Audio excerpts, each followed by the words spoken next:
Good afternoon, everybody. Welcome to the second day of spring. This is the second installment of the three-part Orchestra Town Halls series. And today we'll be focusing on models. My name is Beth Fortune, and I am the chair of the National Association for Music Education's Council for Orchestral Education. And I've been very, very lucky to work with a very innovative team of people. And I am from Seattle, and I have been able to collaborate with NAfME folks from my region and from my state in the formation of this three-part series. And I am extremely excited about today's conversation. It is extremely applicable, especially for those of us here in Washington State as we prepare for a return to being in the physical classroom right now. And it is a big time of change and a great time for us to be thinking about our models of delivery and our models for how we are serving our community. So last month, we dug into the art of creating a very strong mission statement or driving force in the work that we do as educators. We were able to think deeply about, okay, what is it that drives me, and how is it that I am going to map that onto the program that I get to be in charge of as a music educator. This month, we're going to learn from some extremely innovative folks, very thoughtful panelists about models and the really myriad structures that we set up so that we can serve our community. We're going to talk about changes that have occurred in music curriculum and program models over the years. We're going to talk about systemic problems with inherited models. We're going to talk about building models that better reflect the people and the needs of our communities. And we're going to talk ideas for ways that you, the music educator on the ground, in the trenches, can go in and make those changes that you've been dreaming about wanting to make. A quick reminder, next month on April 19th will be the third installment of this event at the same time, 1 p.m. Pacific Standard Time, where we dig into methods, and we have yet another amazing list of distinguished contributors for that event. Please feel free at any time to type into the chat. Members of my team are watching the chat and are going to be bringing those questions to our second half of this event, which is a Zoom event. We will be having a live discussion with this amazing panel on Zoom in 1 hour after this panel discussion section of the event today. So please do not hesitate to type your questions or thoughts into the chat and get ready to have a great interactive hour after this panel discussion. I'd like to quickly introduce my collaborators in this three-part series. They are behind the scenes right now working all of the mechanics, and I'm very thankful for them. I'd like to introduce Christopher Hansen, who is the Orchestra Curriculum Officer for the Washington Music Educators Association and also the Music Ed Professor at Seattle Pacific University, and Nathan Rodall, who is the Director of Orchestras at Port Angeles High School in Washington State and is the Northwest representative on the NAfME Orchestra Council. I'd like to go ahead and have our panelists quickly introduce themselves, and we'll start with Sarah.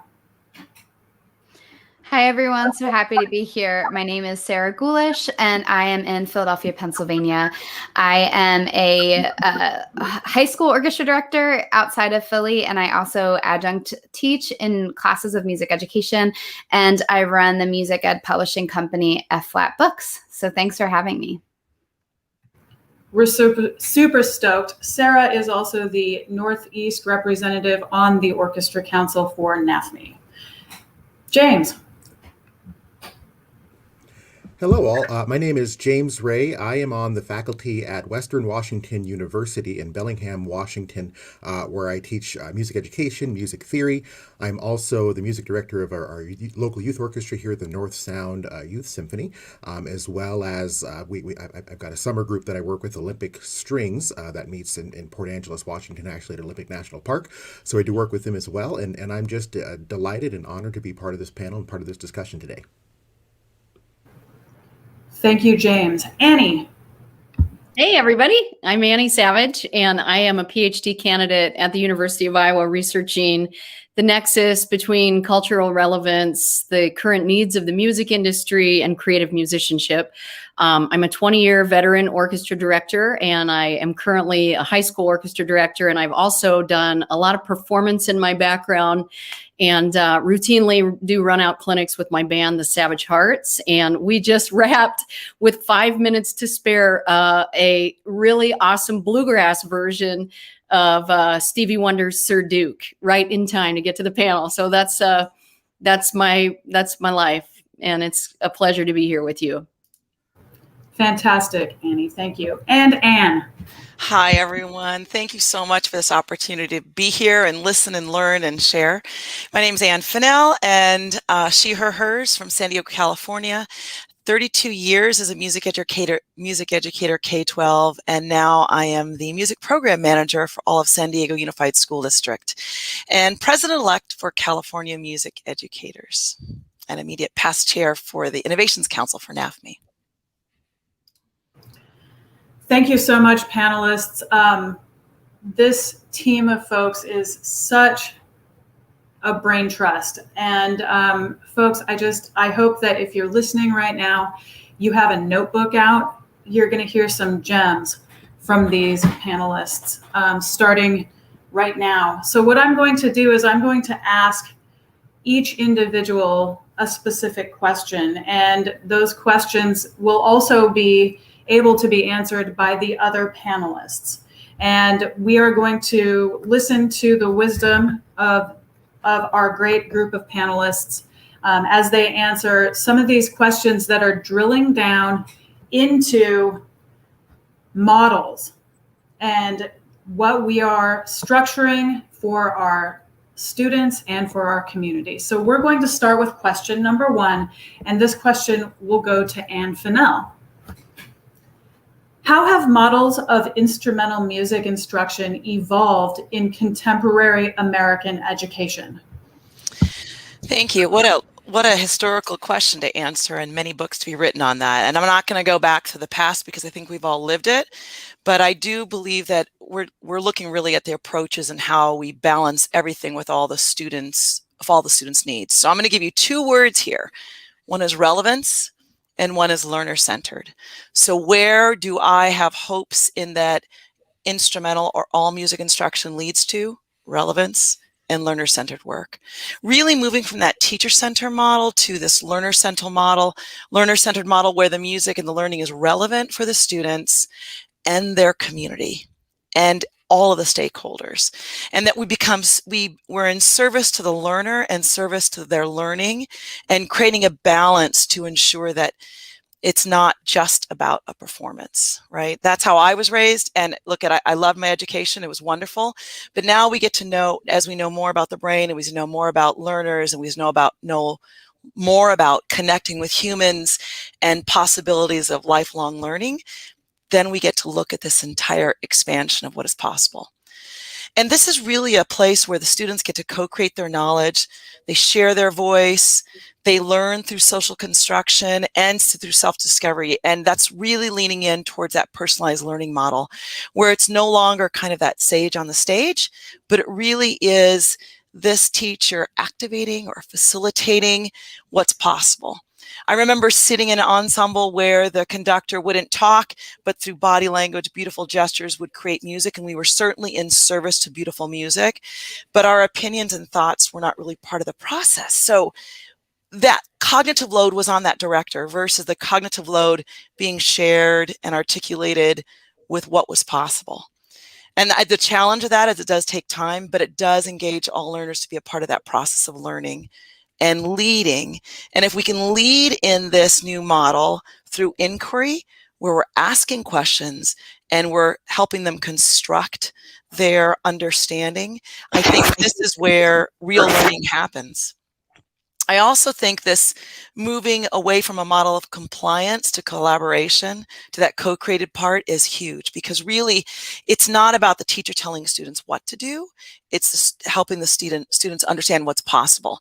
And I think back to last April, almost a year ago, when teachers were really frustrated, right? Because we had, as educators as a whole, had created situations where the students were dependent on the teachers, and they didn't have the wherewithal or the skills or understanding to be that independent lifelong learner. So here comes this other part about this co-created and self-knowledge part. It's about the social emotional learning that's taught in context, that it's embedded, that it's intentional, and that it's sustained over time. And yes, we do have time for this, because what other form of art in the world has us feeling emotions through sound, where we can really connect and understand this? So that might mean that how we assess students change as well, right? It's no longer just playing that one section, but how do you improve over time? What portfolios can we gather for growth, demonstrate knowledge and skills and their own habits of mind or executive functioning skills that are really going to show everyone on a continuum of growth as well as us? That's really important. And that we model how we get to learn, right? Before old model, our feelings didn't count. You were there to be playing, again, service to the music, and you didn't talk. New model, how do we get to talk about this? Contextualize our understanding and our growth and our learning. Old model, conductor-led, nonverbal. New model, teachers get to co-create with students, students get to lead, understand the real why, and that relevance becomes their motivation to continue in music. When they understand the why for themselves and for the entire group, then we're really looking at that position of having them as a part of the learning process. So, 2 words: relevance and learner-centered. Thank you so much, Anne. If you would have seen my head for her entire section just now, you would have seen me do this constantly. So at this time, I am suffering a little bit of dizziness. I hope folks were writing some of that stuff down. I'd like to open this up to the rest of the panelists. Is there anyone else on the panel who would like to say something about this? I can jump in. I took a couple of notes. Thank you so much, Anne. I love that you brought up this issue of time, which I'm sure will come back around later in this conversation.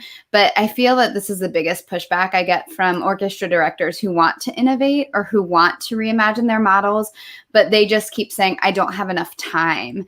And I think understanding how we've constructed our current models and where we're putting our emphasis of time is really important to do, and whether that is necessary or if it's something we deem necessary but actually isn't for our end mission. And I know last month you were talking about mission, and so what I see a lot of is teachers getting to the best sound possible in the fastest way possible to do the public performances to get the best accolades possible. And if that's our goal, then our time is going to be spent just devoted to that. And when you're talking about social emotional learning and all of the wonderful things that we want to be doing in our model, it's going to take a reframing of what it even means to have time for something and why it's important to let that space live and breathe when we're used to just kind of churning out a system that might benefit a few, but certainly doesn't benefit all of our students. So thank you for bringing that up. Go for it. Go for it.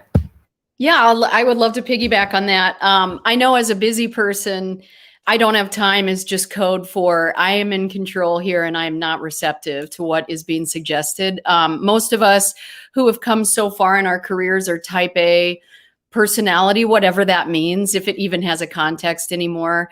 I would just challenge kind of even the word that I heard was best. And I'm not sure that we have a clear consensus on what best is. And I'd love to kind of ricochet on some of Anne's. I too was so in drinking the Kool-Aid and just running through. It was just like the experiences that I had in the classroom before I ever had a consortium of colleagues to discuss these ideas with. These are the things that you just mentioned, and these are the things that I lived day in and day out. And for a long time, it felt like it was just me. And here I am on the fringe. I feel like I'm not able to kind of jump in and do the marching band model or the show choir model, or I don't have a model to follow. And I just want to say thank you for putting words to all of the feelings that I had as a classroom teacher that felt like it was just me. There must be something wrong with me.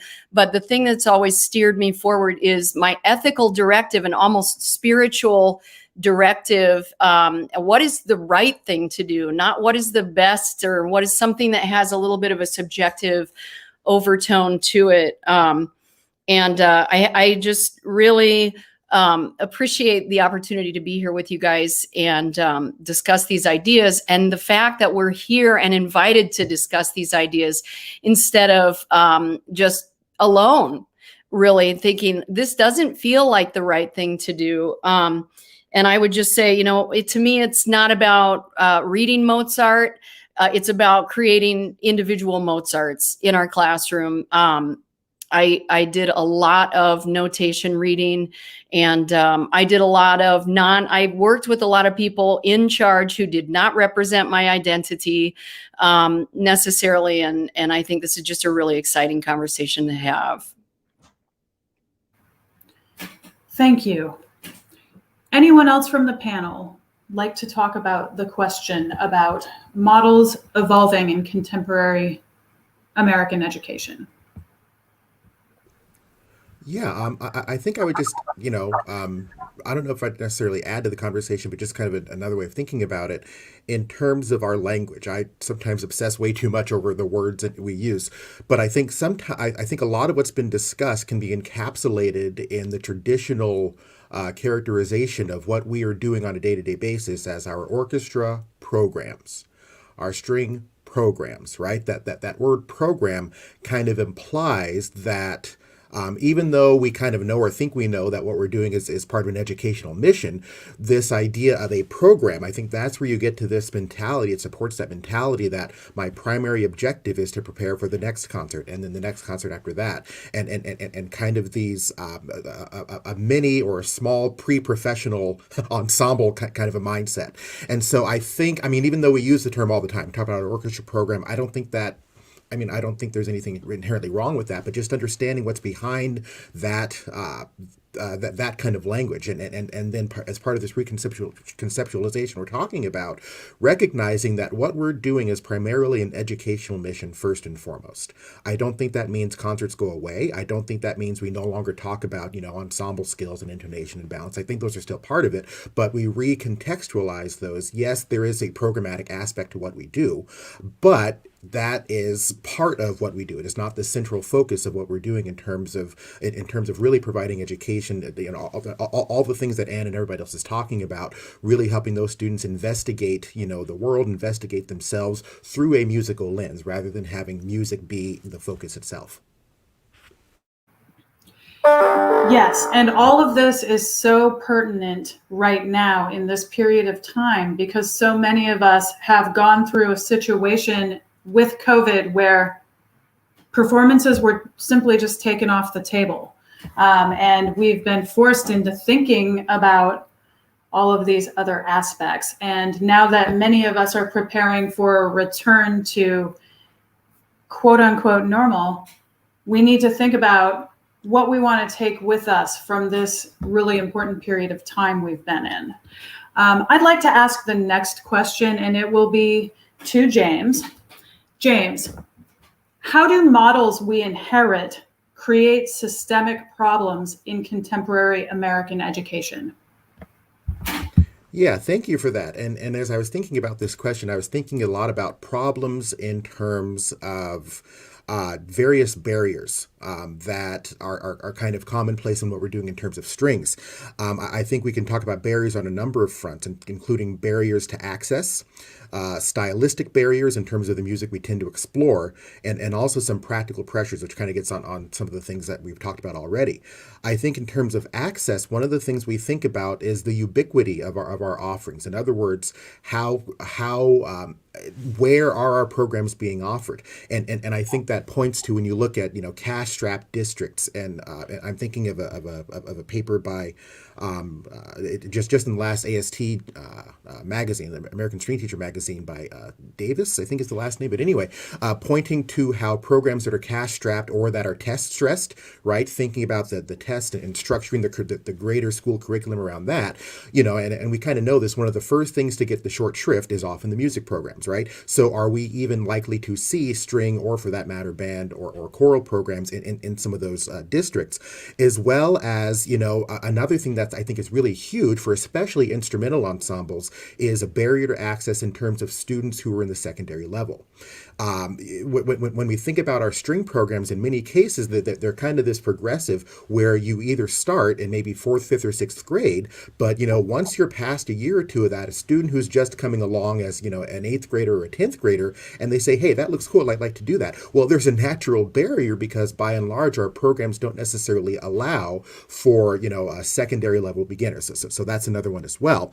There are scheduling barriers. I read in a study, just a very recent study, that across the spectrum, elementary, middle school, high school, about 48%, so almost half of our string programs are pull-out models.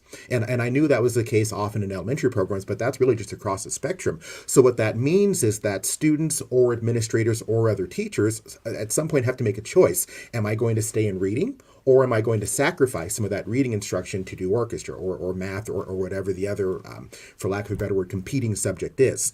And I think that's especially the case when you get into the high school as well, where sometimes it's a matter of, do I take the music class, or do I, maybe I'm the school counselor, I decide that this student needs support for math. This student has to be put in this other kind of support, and there are all kinds of systemic things that kind of snowball with that.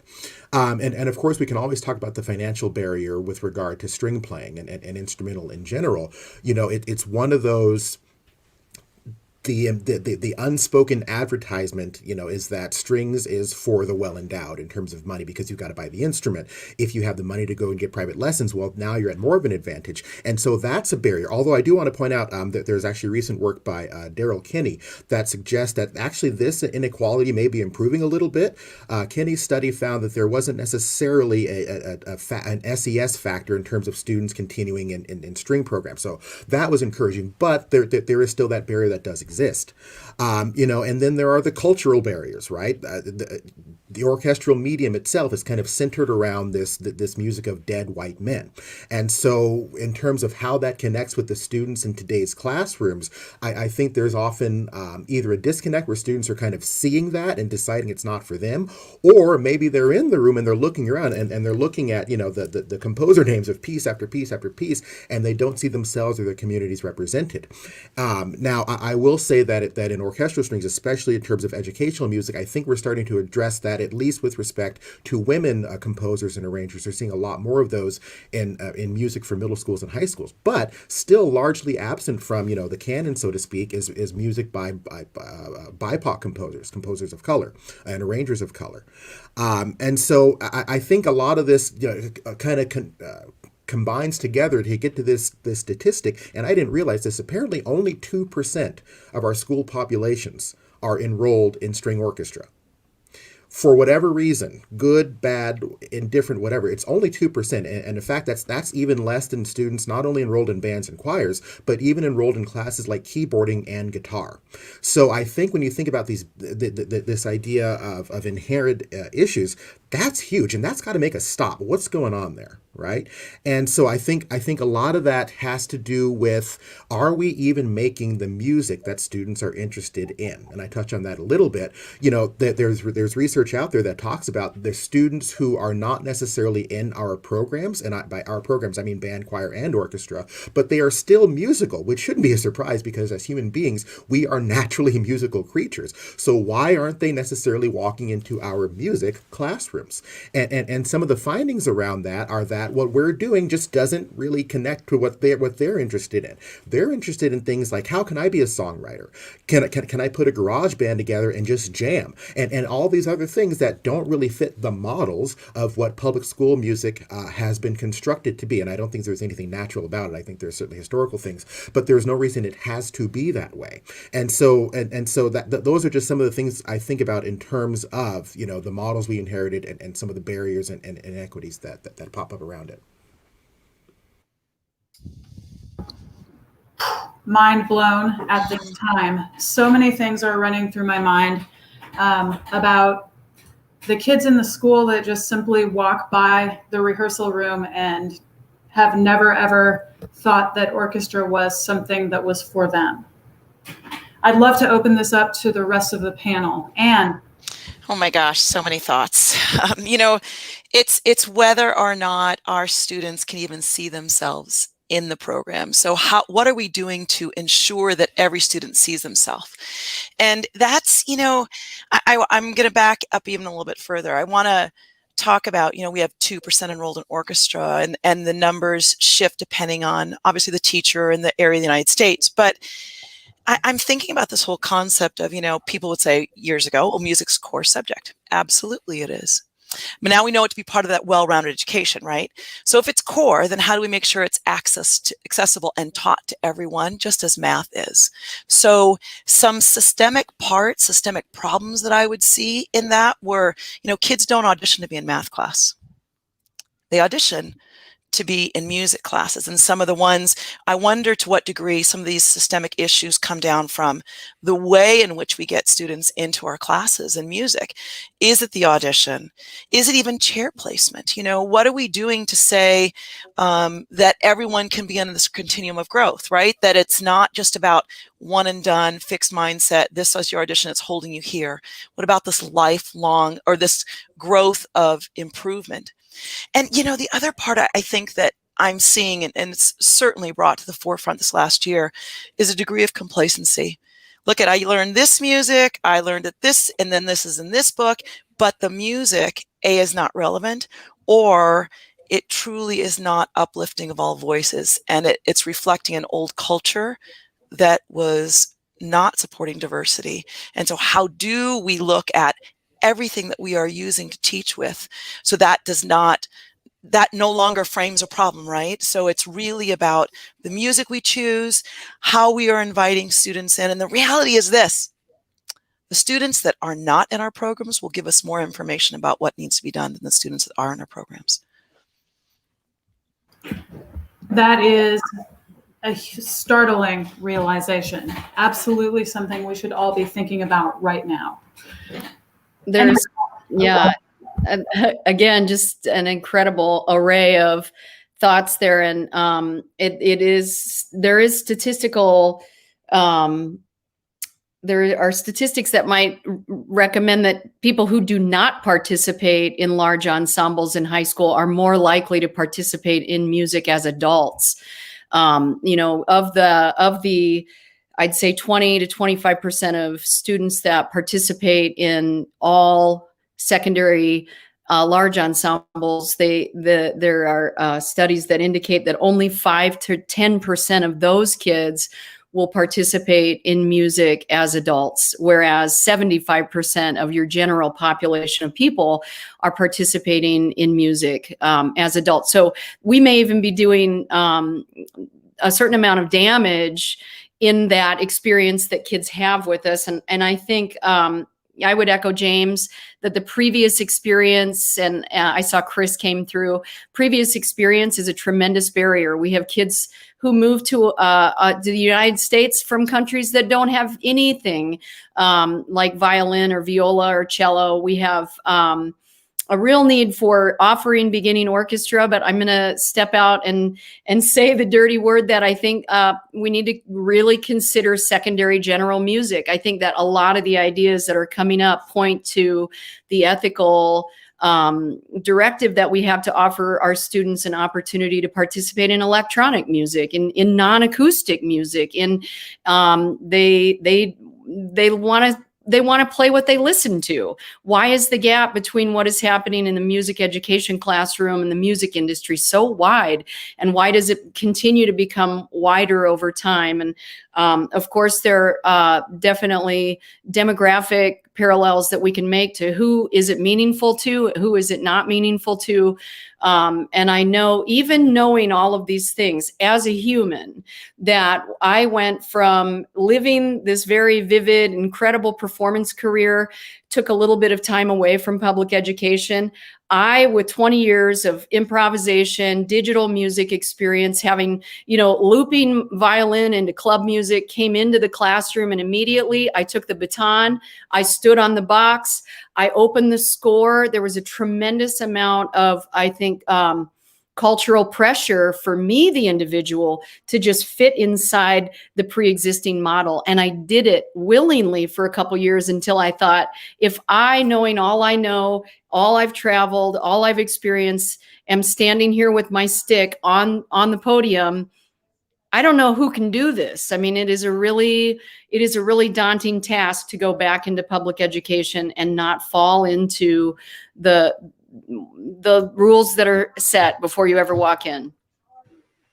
And I think, jumping back to what Anne was saying too, this idea that we're enculturating students into what music making is in school. If you've only ever existed in a space where music making is you playing notes on a page and doing what the conductor tells you to do, how do we expect those students to then pick up a ukulele and have autonomy? They feel like their musicianship is kept in this very specific box.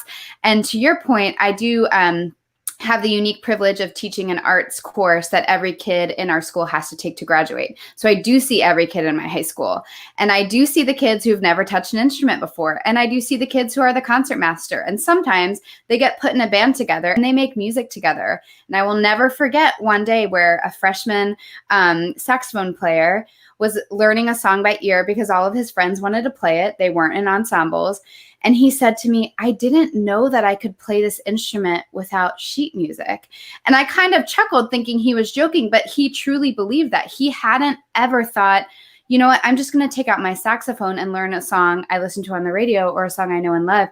He had his musicianship in this very specific room, in this very specific way of being. And so if we want to show students other ways of being, we have to do that in school when they're first developing what it means to be a musician. Oh my gosh, I need to jump on this one. This is awesome, Sarah. It really is that old, it's black note on white paper, that's going to tell me what to do. And yet, then that does not allow for that creative part. I've numerous times people come to me and go, oh my gosh, that was a great concert, you're so creative. I'm like, nope, that was black note on white paper, and I did exactly what that was supposed to do.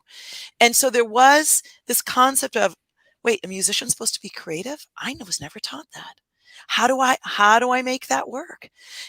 Then I want to go and talk about how beautiful it is that you're able to have all your students come together and share in these multiple realms, Sarah. Ideal. And let me counter that with what happened to one of my students when he came into my high school program, where we accepted everyone, whatever instrument you play, what it might be, and the kids rotated parts. I didn't tell them what part to play, and they would choose it, and they would get peer help to achieve it. And this one student said to me, as a senior in high school, he said, thanks for never seeing me as a third chair trumpet player or third part trumpet player. I said, what do you mean? He goes, oh yeah, in middle school, I was only a third part trumpet player. Thank you. You never saw me that way.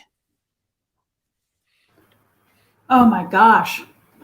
Oh my gosh. I am just, right now I'm kind of speechless. Thank you, panelists, for this amazing airing of a lot of feelings that a lot of us have always really had, I think. Many of us have been made to feel like, oh, that's not for me. Improv isn't for me. I play classical violin, so I guess improv isn't for me. And so many of us, I think, might be sitting here in the audience right now, having some emotional reactions, thinking about our own lives and the students we've encountered over our time teaching. Right now, we're going to move into the realm of how can we shift our model? So this next question is to Annie to start. Annie, how does a model reflect the needs of a community as opposed to adopting assumed models of success? And we've been touching on this throughout the panel discussion so far, but right now we're moving into that area of what are some solutions? Right.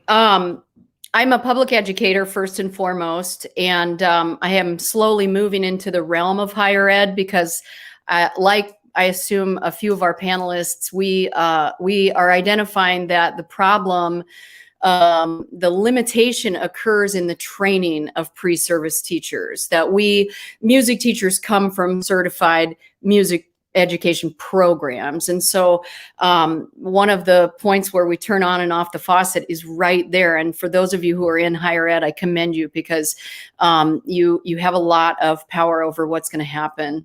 As a public school teacher, I've always seen just very ethically that my community is the taxpayer. I mean, my constituents are whoever is attending whatever school I've been contracted to serve. It is not up to me. It is not my job to come in and try to change the culture of the community that I'm in. I am hired by the community. It's a fiduciary exchange to come in and serve the needs of that community. So ethically, I have come into situations. I taught in Denver for a long time. We taught a lot of mariachi.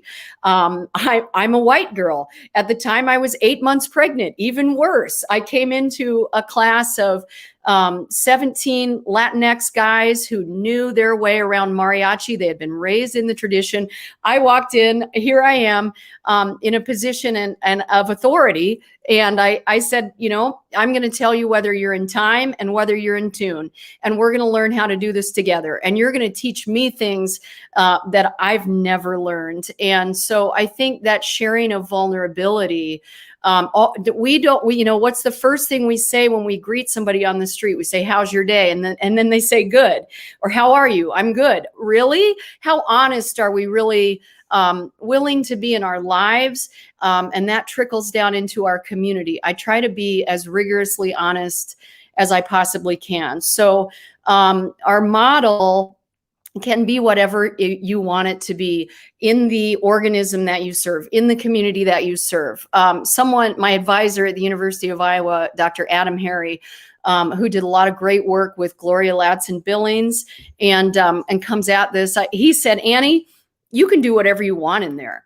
I think that we need to free each other up and to know that sometimes we're not being limited by the model. We're being limited by our own belief system. It's us. We are the oppressors to ourselves sometimes. And I did not have, there were things that I could have changed in my teaching environment in terms of maybe I set up all the chairs in a circle. Maybe I don't conduct. Maybe I play along with the students. Maybe I don't go to a recital and have, the spotlight, the interrogator light. This kind of relates to Christopher Small, the interrogator light on the performer while the audience is in the dark lurking around.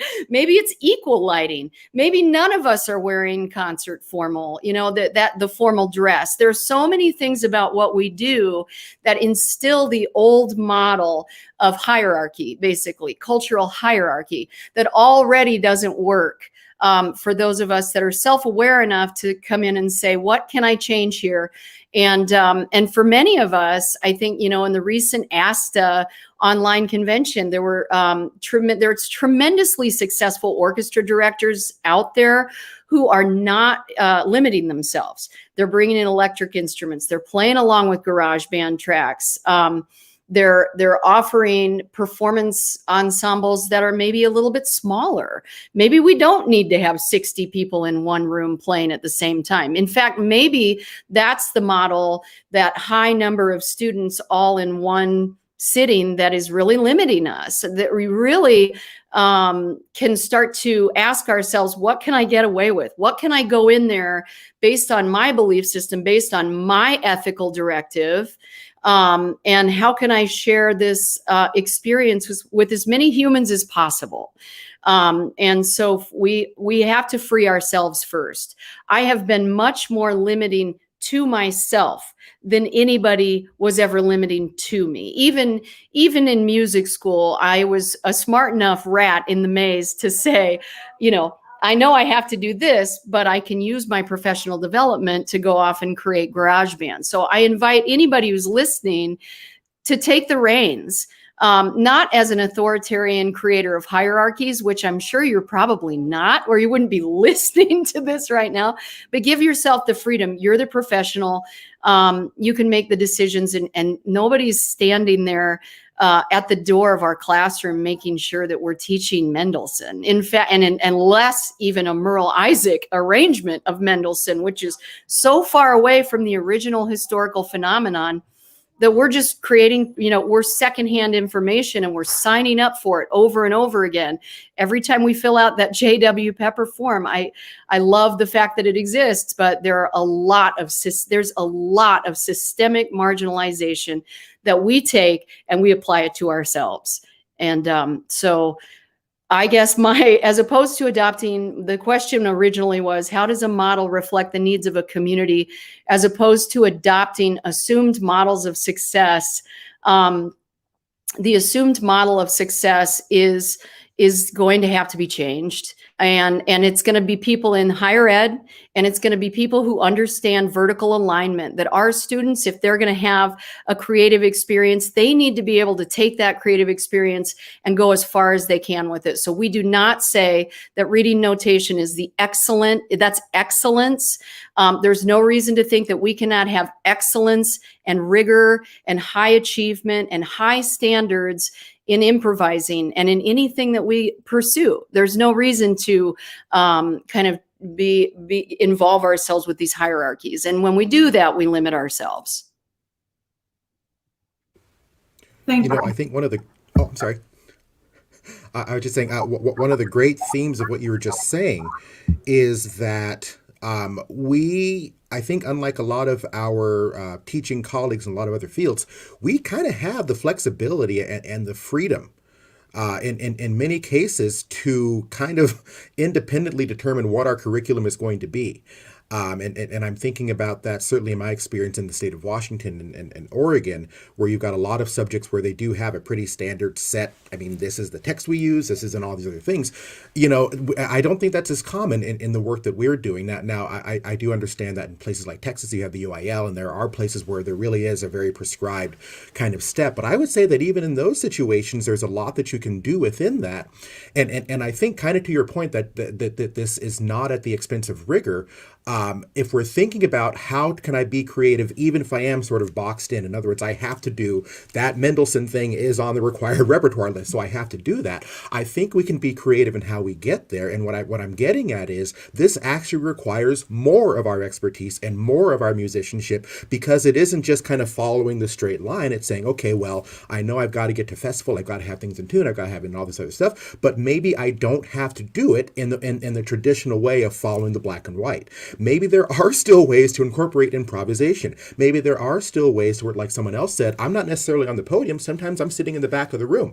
I'm having a student kind of go around and lead and all these other things. So I think in terms of, even if we do have kind of a set way that things are supposed to go, whether it's determined by the state or our district or whatever those things, I don't think that means, well, I guess I have to put all this other stuff to the side because I've got to follow the script. But again, back to what you were saying before, most of us aren't even under that kind of thing. So we can kind of, write our own ticket in terms of how the curriculum looks. And so for me, that's one of the things that's really exciting and hopeful, and doesn't require that we choose between the expertise that we've gained and trying to find more equitable, student-friendly ways of approaching the craft. Oh my gosh. So many thoughts here. So beautifully said, both of you. Thank you. As you were saying that, I do know programs where the community has this this framework of what's supposed to happen. And then the teacher walks into this community and is held hostage to that, even if they know that it might not be best for students, right? So that is the challenge. And how do you, over time, change that culture to shift that, right? Because what is best for students? I want to go back to the question that said, how does a model reflect the needs of a community as opposed to adopting assumed models of success? I can barely say it even. My thought is that really, the moment that it becomes published, it's already irrelevant. Because if you're really in tune with the community, if you're really in tune with your students, it's always in flux. It's always shifting. And so an assumed model of success is somewhere in a lofty bookshelf, but as completely devoid of student, adult, larger community hub and need. And that, yes, we can have what we have now, and we can add to that, yes and, right, the two most important words, but that we also need to think of all the possibilities that exist. And then the reality, there are those programs that a teacher is very tied to and they can't change. That's challenging. I don't think I could survive in that personally. Well, and I think if we even look back at the history of classical music, we know that some of the greatest classical music composers were improvisers, and that the reason that it's tricky to sight read is because any kind of improvisation is going to be tricky to sight read. Mozart, Bach, I don't see boxes of styles anymore in the way that I teach or in the way that I interact with music at all. It's very, very seamless. And I think, again, we don't want to read Mozart. We want our students to know how to be Mozart, and composition and arrangement, all of those pieces. We should be inviting our students to participate in that, not just playing, here's J.W. Pepper's prescribed season of how to, all of that is happening inside another oppressive system called capitalism that is a completely different conversation, but there's a reason that it all happens the way that it does. And I think we're smart to invite our students to be stakeholders in the music that they play, and that does breed excellence.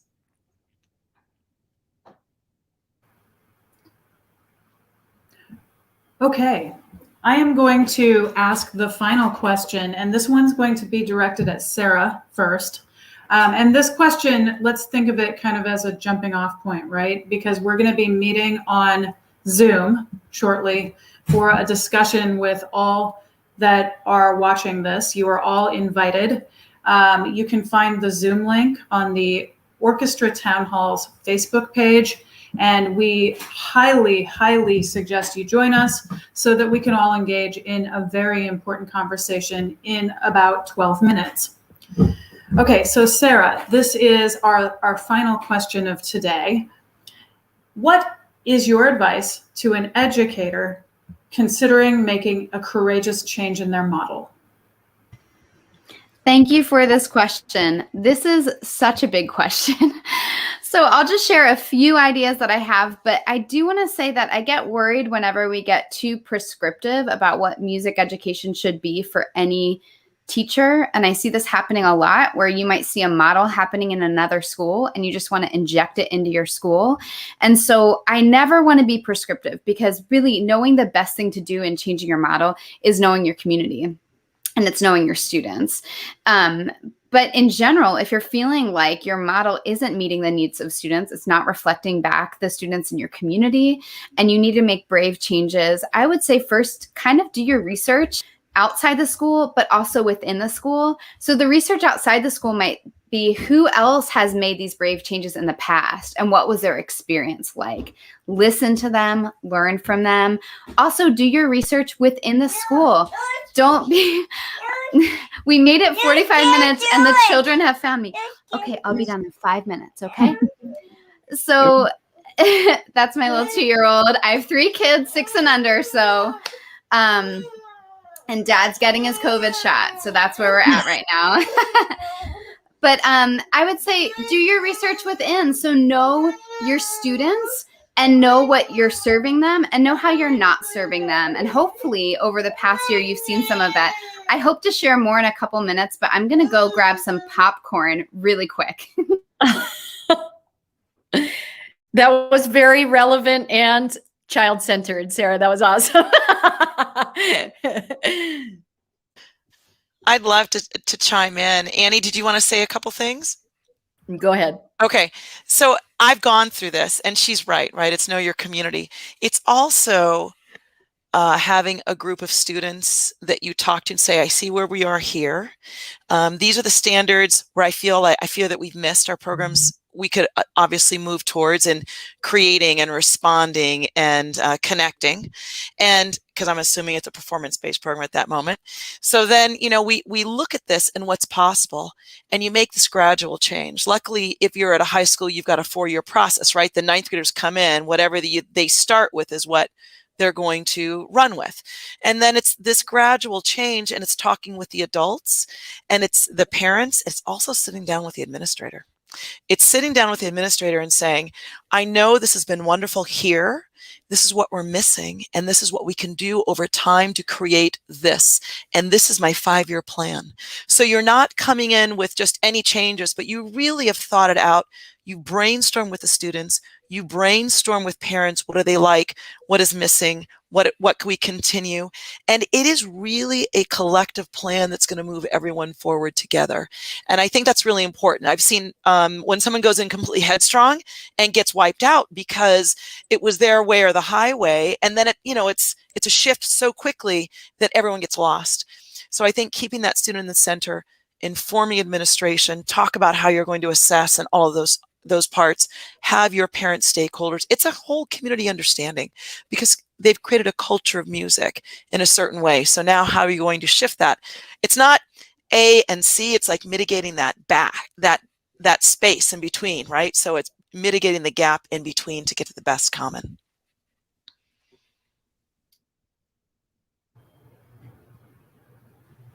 I'm back. I just want to share a couple more things. I appreciate it. I do think one thing I see too is teachers being overwhelmed with how much change they want to make. And I think Anne was sort of speaking to that, but knowing that small incremental change is still valuable. So maybe it's reshaping how you think about festivals this year.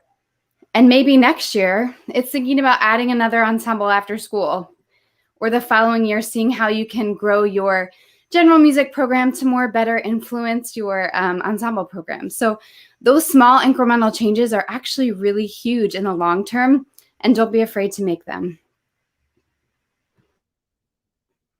And I love that the prescriptive model, not wanting to place a prescription on music education overall. Sarah, I love your thought about that. And I love the poetry in motion of having your child come in and making time, because really it's all about being present, right? What we're talking about is being in the moment with our students, in responding to their needs instead of they're just very poetic there. And so I really appreciate everybody's thoughts about this. I think that the incremental change, rather than kind of, I'm going to do this thing that I'm not an expert at, I'm going to take on these skill sets that are not authentic to me, is the way that I thought about this at first.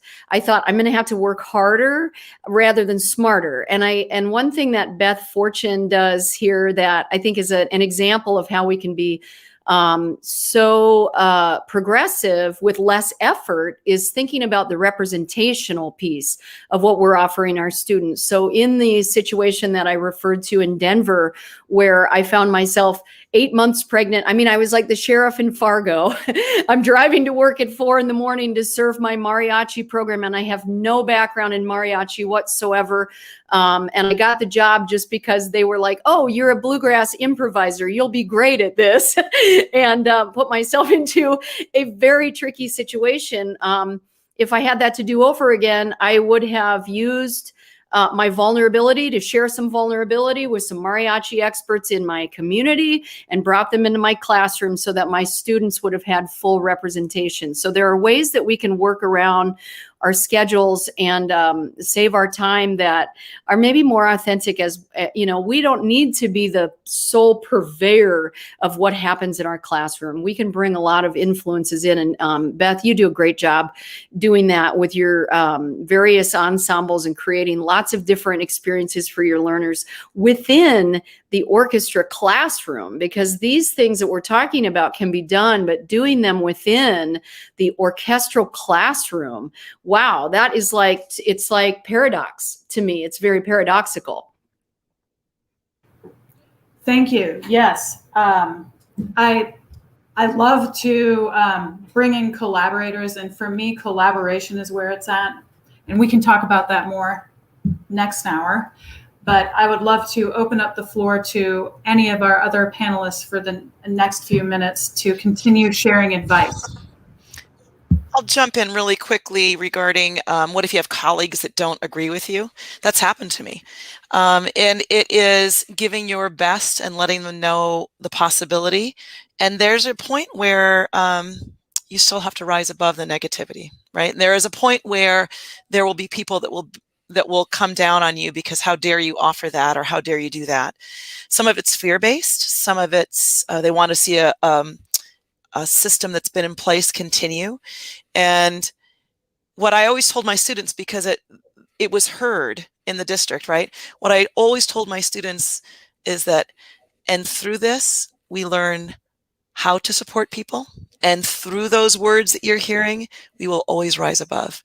So there are going to be those situations where that individual might just be up against you, and you have to rise above, and you model that for your students no matter what you do. And then there's situations where you're going to have to go in and talk with them and say, here it is, this is what I do, and I'm going to invite you to support the program and put a boundary on it. So it becomes down to a professional relationship as well. You can do a lot to persuade, but some people are just fixed on what they want to see. Thank you, because it's really scary sometimes to make a courageous decision, sometimes knowing that you may or may not be supported by the people that you work with. And sometimes kid perceptions creep in there. If the kids are doing something new and they're not 100% perfect at it yet the kids over there in thus and so choir or band program are really perfect at something that they've been doing because it's part of the old ways. Sometimes morale within the ensemble takes a hit. And I wonder if in the last few minutes we have, if anybody could chime in about that. I have just a quick thought, and that's, I think our perception of what our administrators want isn't necessarily based in reality. And someone had said earlier, I think, Annie, that we're our own worst enemy. I think the truth can be said about what we perceive that others want for us in our program. If we look at the research of what administrators think about their music programs, what we see is they actually want greater involvement of students. They want student autonomy and they want student creativity. So it tends to be that I think we're thinking of the other music education folks that we know who are often giving these narratives where we think that to have a positive model, that means we're winning awards, that we're putting on these certain types of performances, that we're growing to this number of students. And so kind of stepping back and actually asking, what does my administrator, what have they expressed that they want from my program? And if I don't know, I need to sit down and have a talk with them and ask them. And then once we're on the same page, I know if my thoughts are rooted in reality or if they're just rooted in what I perceive to be my expectations for my model. Absolutely brilliant. And what I've been gathering as kind of an overarching theme here is we need to be courageous and take the steps to make these changes. And even if we're afraid, we need to go ahead and just put one foot in front of the other and do it. Okay, folks, please look on the Facebook page, Orchestra Town Halls, where you can access the Zoom link. We are going to hop on over to Zoom right now. You're going to have an hour to troubleshoot with this amazing team. Thank you so much, panelists, for this thought-provoking hour of amazing ideas as we all enter into literally a new world. We are entering into a new world. This is the time for us to make these courageous changes if we're going to try and make them. So thank you very much, and we will see you all momentarily on Zoom. Thank you. Thanks so much.